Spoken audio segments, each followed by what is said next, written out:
Segundo termoelemento dentro de los sensores termoeléctricos es la termoresistencia o RTD, dispositivo térmico de resistencia.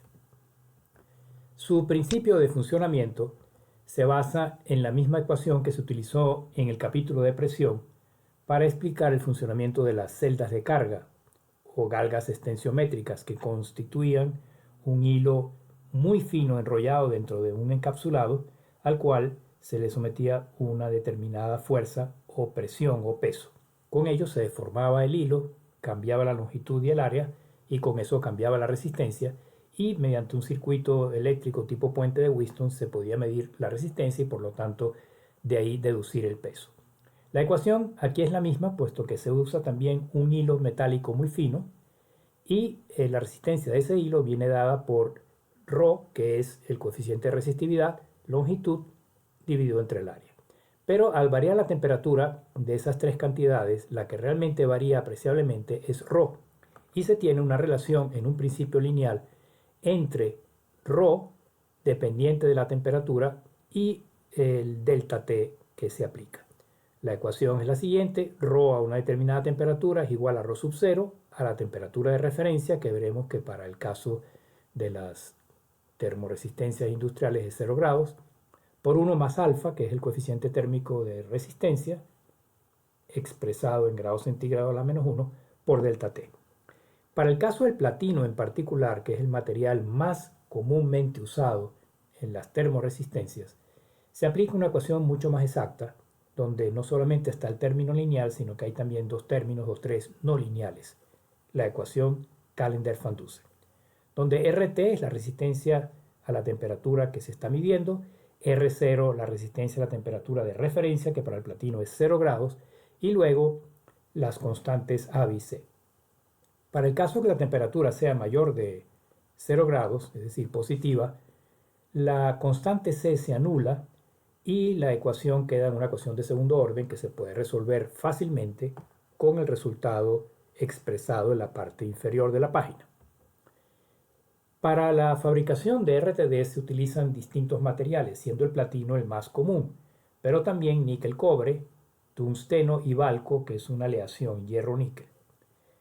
En el caso del platino existen normas internacionales que le indican a los fabricantes cómo debe fabricarse la sonda. Una de esas normas, una de las más utilizadas a nivel mundial, es la IEC 751, según la cual la sonda PT100 debe fabricarse de manera que tenga exactamente una resistencia de 100 ohmios a 0 grados centígrados y de 138.5 ohmios a 100 grados. El coeficiente térmico de resistencia para este tipo de sonda es alfa igual 0.00385 ohmios sobre ohmio por grado centígrado. Igual que las termocuplas, y con mayor razón aquí, las RTD suelen encapsularse, puesto que son sumamente frágiles, ya que el hilo que las forma es muy delgado. Y para ello se protegen con un encapsulado protector y inclusive dentro del mismo encapsulado polvo cerámico para hacerlas lo más insensibles posible a vibraciones y golpes. En la parte trasera emergen 2, 3 o 4 hilos y luego se verá cómo se conecta esto externamente al medidor. Los rangos de temperatura máximos menos 270 a 850, aunque generalmente en la práctica se usan rangos más acotados, la precisión del orden de 0,5 o mejor por ciento del alcance, y a tener en cuenta el llamado factor de autocalentamiento. Todo hilo por el cual circula una corriente disipa potencia. La fórmula de la potencia eléctrica, V por I, o aplicando la ley de I cuadrado R, genera un cierto calor que se disipa en el conductor. Y ese calor va a ser equivalente a una pequeña temperatura o aumento en la temperatura que se suma a la temperatura del medio que se está midiendo. De tal manera que la resistencia va a corresponder no solo a la temperatura medida, sino a la temperatura medida más ese delta T.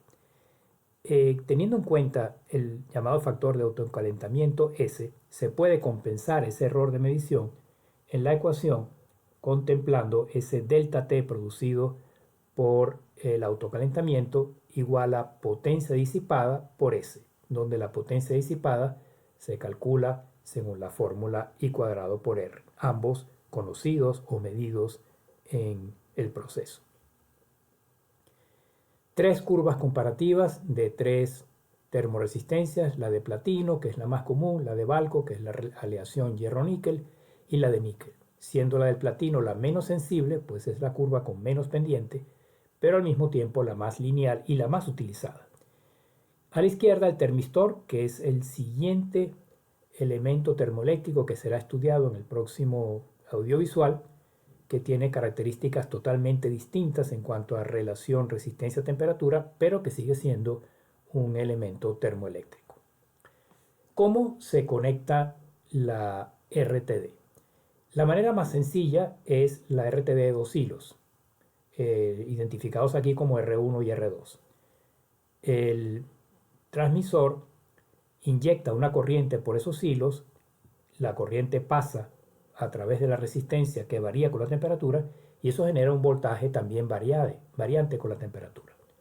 Midiendo ese voltaje y conociendo la corriente se puede saber la resistencia y introduciendo los datos en la ecuación de Callendar-Van Dusen se deduce inmediatamente la temperatura.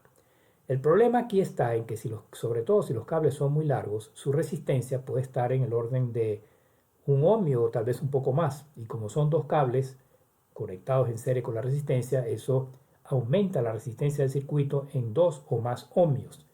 Siendo la resistencia PT100 del orden de 100, 110, 115 ohmios, 1 o 2 ohmios es un porcentaje alto para una medición precisa. Eso quiere decir que este método no es apto si se necesita precisión, en especial si los hilos son largos. Para ello se tiene el método más utilizado que emplea tres hilos, R1, R2 y R3. El transmisor inyecta primero una corriente entre R2 y R3 y de esa forma se puede medir el valor de la resistencia R2 y R3.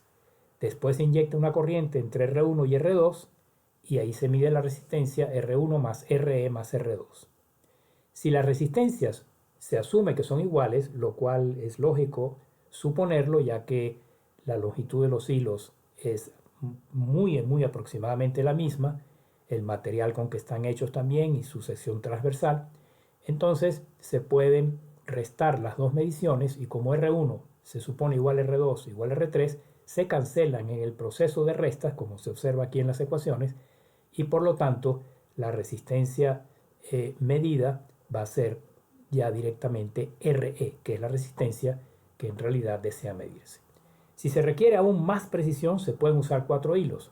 Y en este caso, los hilos exteriores, que serían R4 y R1, son a través de los cuales el transmisor inyecta una corriente. Pero el voltaje se lee a través de los hilos R2 y R3.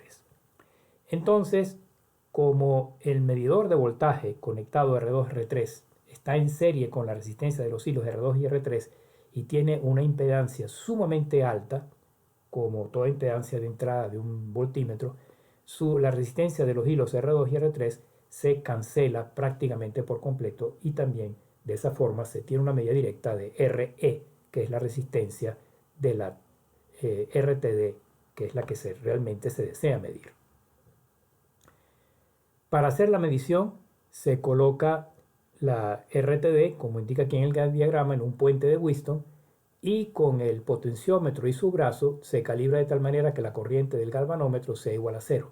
En el momento en que la corriente que pasa por el galvanómetro G es igual a 0, el puente está balanceado y como las resistencias fijas de la derecha son iguales, también lo son la del potenciómetro y la de RTD.